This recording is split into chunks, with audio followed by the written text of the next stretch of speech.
Hi everyone, good evening. Ramaya here. Today we'll discuss about lookup transformation. Lookup transformation is active and passive. By default, this is passive transformation. If we need configure as a active while importing into mapping level, you have to configure manually by enabling return all values on multiple match. And this is connected and unconnected. As per the requirement, we are going to use the functionalities that are available in connected lookup transformation and the unconnected lookup transformation.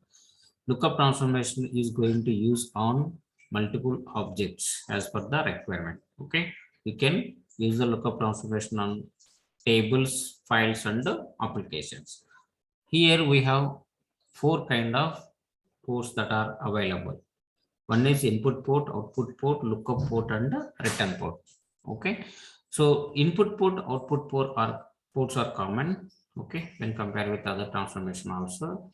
Here lookup ports are and return ports are having as a special ports that are available within the lookup transformation. Lookup port is designated by default for all the ports, or I can say all the columns that are available within the transformation. Okay, by default all ports are designated as lookup port, and return port is going to use in unconnected lookup transformation to use the lookup expressions. Okay, as per the requirement, we'll see in practical session how we are going to implement this particular return port in unconnected lookup transformation. Okay, now we'll see the purpose of lookup transformation, where and when we are going to use. This particular lookup transformation is used to get a related value from the lookup source. Look, you are going to look up on tables, files, or applications, right? That particular source, whether value is available or not. Okay, and we are going to use lookup transformation for slowly changing dimensions also. And the one more is we are going to configure this particular transformation as an active, right? So if you configured it as an active transformation, it will provide the all multiple matches from the lookup object. Okay, now we are having some special catches that are available. By default, lookup transformation having static catch, and we'll go and configure two types of catches that are available here. One is persistent catch and dynamic catch. These catches are available within the transformation. As per our requirement, we are going to configure it as a persistent and dynamic. Okay, so dynamic catch. By using dynamic catch, we'll implement the SCD type 1. SCD type 1 means it will load the current data, and for every subsequent run, if any new records are coming from the active source, that will load into your target table. If any record is coming from the source again, which is already available at target level, that will be captured all updated information and load into your target table as per the functionality. There is a special scenario for this. We'll see in practical session how it performs and what are all the properties that we are going to configure accordingly. Okay, and persistent catch. If you think that any object you are going to look up on, that particular object is, or that particular object data is fixed, then you can use the persistent catch. Okay, so it will give good performance. If the catch or the data is frequently changing, so do not recommend this particular persistent catch to use on any object. It may be table, file, or any application. If that is the static one, the data is static. Okay, if you have full awareness about this particular object, then only you can use the persistent catch. It will create the 5 types of files within the Informatica, okay, in your local drive.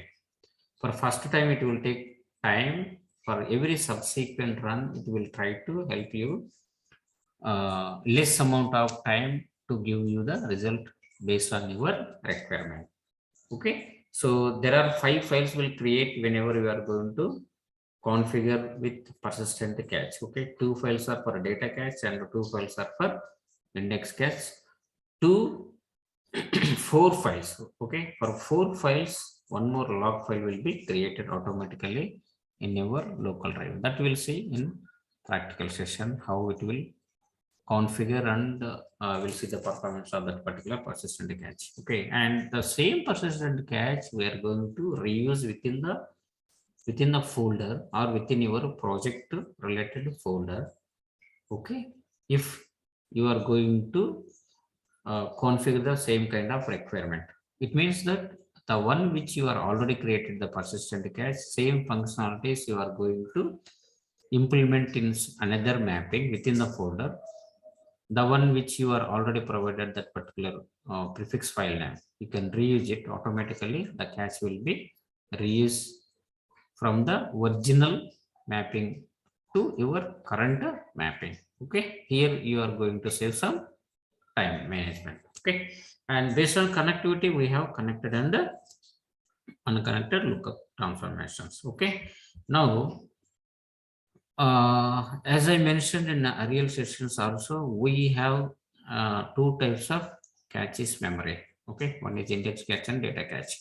Whenever we are going to create any lookup transformation on object, the port which is participating in condition for that particular port having index cache. It means that all values are associated with the port will load into your index cache. The rest of the ports which are designated as output, those output related ports values are loaded into your data cache. Okay, this is how it will behaves internally, and your integration service will identify your lookup functionalities accordingly. It will help you to provide you the data.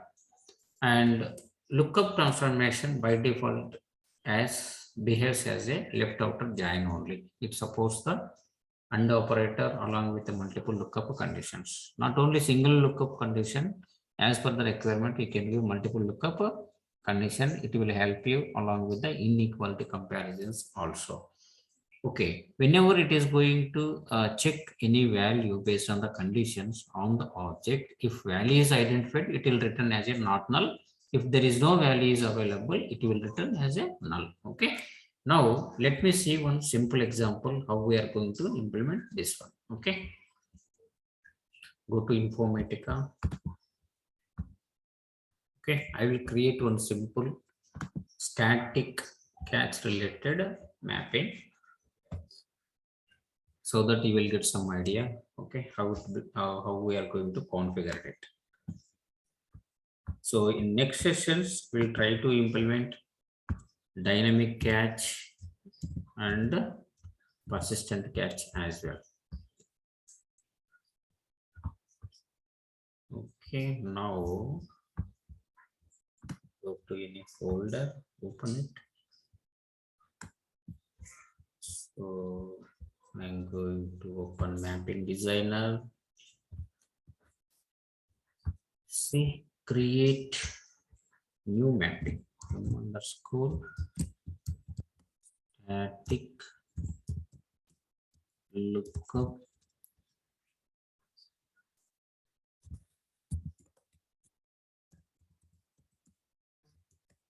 functionality. Okay, let me do copy paste. So I want emp table as a source. Okay, now let me take my target.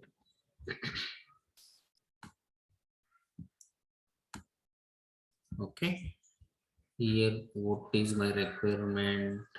My requirement here is I want to load only department 10 and the employees, those are all having salary greater than 1000. Let me implement this one in filter. See, by default our filter transformation having the true condition, right? If IIF, this is called Informatica if department equal to 30 and can use salary greater than 1000 TRU. True. Allow next level. If not, I don't want those. That is the false condition. Validate. Okay. There is no syntactical issue. Okay. So what are all the employees I am going to load into my target table? Okay. And I need employees department name and the location also. For that, I am going to use lookup transformation on DPT object. This object available in sources only. Okay. Click on OK. Yes. Now what I will do, I will take DPT number which is coming from the source and I'll check in this particular lookup table, okay, whether department is matching or not. If it is matching, I will take dname and the location. So this is coming from EMP table, right? Let it change the port name as EMP underscore DP name. I don't want this one as a output port. I want to hear this port to just to compare and provide the condition to verify whether DP number equal to DP number matching or not. If it is matching, I am going to return. It means that I am going to fetch two port values. One is dname and the location. Okay, based on my requirement. Okay, now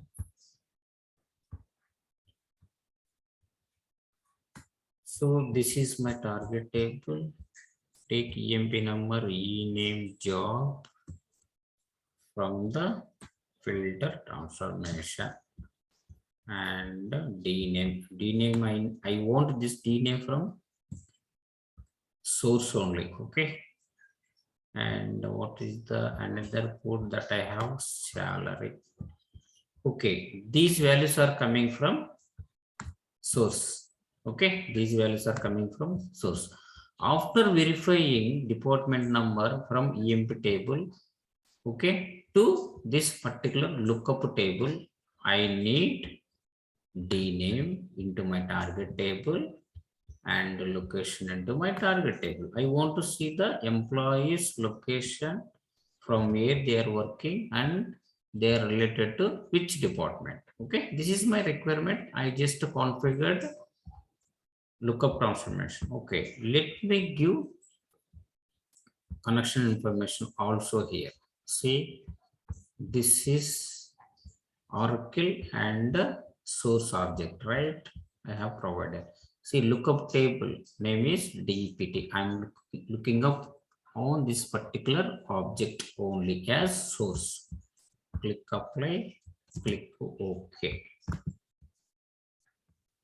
Try to arrange it and go to mappings and click on edit. Take the mapping name to create session. Okay. Now, okay, let me open. Go to task developer. Under task developer, you are able to see tasks from the menu bar. Okay. You just give yes underscore and your mapping name. Okay. Click.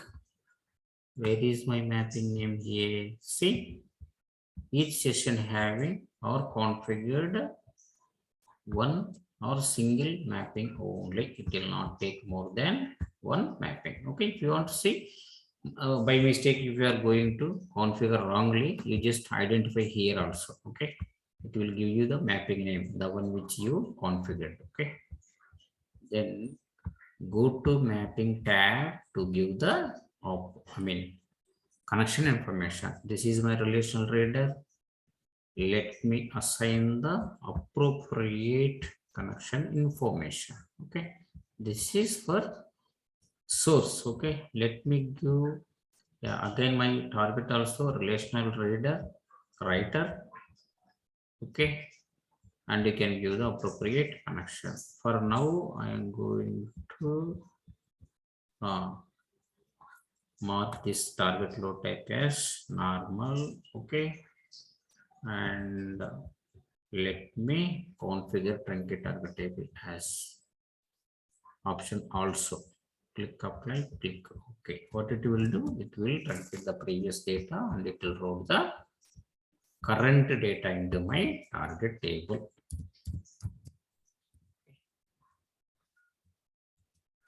I'm going to create workflow. Take the relevant workflow from left window from your sessions.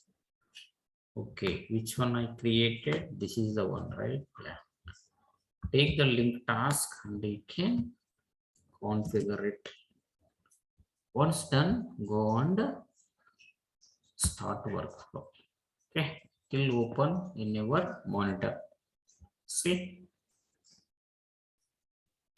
my session completed successfully without the issues. Okay, see, 5 records are loaded. Let me check.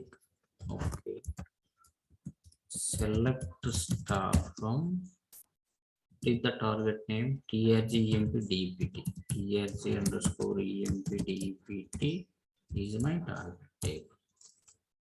Okay, now see, I have loaded 1, 2, 3, 4, 5 records into my target table as per the requirement. So now let me explain you in briefly. See, what is my requirement? I want to load data from source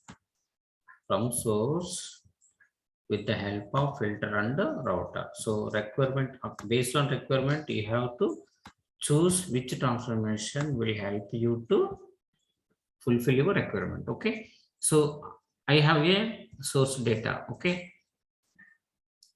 from the source data, I am going to load only department 30, and those are all having salary greater than 1,000. Okay, if department 30 employees are there and they may have greater than 1,000 as a salary, I want to load next level. That is the reason I provided here true and false. Okay, true indicates if the condition satisfies the any, every record will come and verify this condition. If the condition satisfies, it allows next level. If not, it will, the what false statement will do, it will reject the records from filter transformation itself. Okay, but you are not able to capture the rejected records with the help of filter transformation. That is one drawback that we have. Okay, so now what is the another requirement now? Yes, based on filter transformation, I filter the records. Sorry. Now, what are all the another requirement that I have? Same records are coming from source based on my condition, and it will pass to my target table. I am going to load into my target table. I want to take those employees are related to which department and they are working from which location. Okay, for that what I did here, what are the configuration changes I made? See, I have taken the common column, dpt number and dpt number are common column from both the tables. Okay, I have taken the static lookup. By default, this is the static lookup. Okay, I have provided the condition to verify this is coming from source. This is the value here, it is 30 equal to 30. It is matching, then it will provide the not null values for dname and location. Okay, not null values, dname and location. Okay, what are all the, who are all or what are all the records that are coming from the source? It will fetch dname location from the department table and I am going to load into my target table. See, this is the same thing that I expected and loaded into my target table. Okay, this is how our static lookup transformation will help us. Okay, in next session we'll see multiple scenarios to implement dynamic lookup catch and persistent with and without name also. Okay, thank you, thanks for your time here.